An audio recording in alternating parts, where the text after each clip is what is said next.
que quelqu'un comprend ça? Il m'est arrivé en plein milieu de crise, à minuit, de porter mon costume, ma cravate, 3 pièces, et d'être au milieu de mon salon et commencer à danser. À danser pour embrouiller les stratégies de l'enfer. Pour donner l'impression à Satan que rien ne me fait trembler. Je danse en disant, je danse, tu ne peux pas m'arrêter.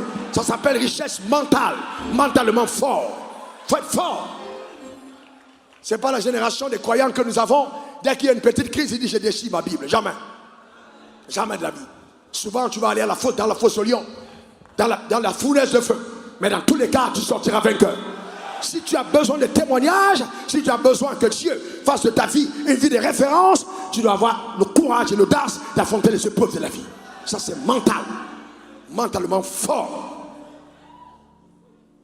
Tu vois, tu dois être tellement fort mentalement que même Dieu n'aura pas de possibilité de te faire échouer s'il le voulait. Non, c'est fort. Écoutez-moi bien. Même si Dieu le voulait, il ne trouvera pas d'argument. Est-ce que vous savez que dans la science de la foi, elle est tellement précise que la foi peut t'amener à imposer au ciel quelque chose que tu as résolu. Il dit qu'il te soit fait selon ta foi. Donc quand ta foi dit oui, même le ciel ne peut pas dire non.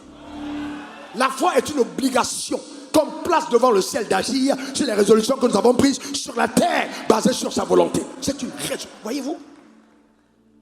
Mental. Dis après moi mental. Encore mental. Encore mental. Encore mental.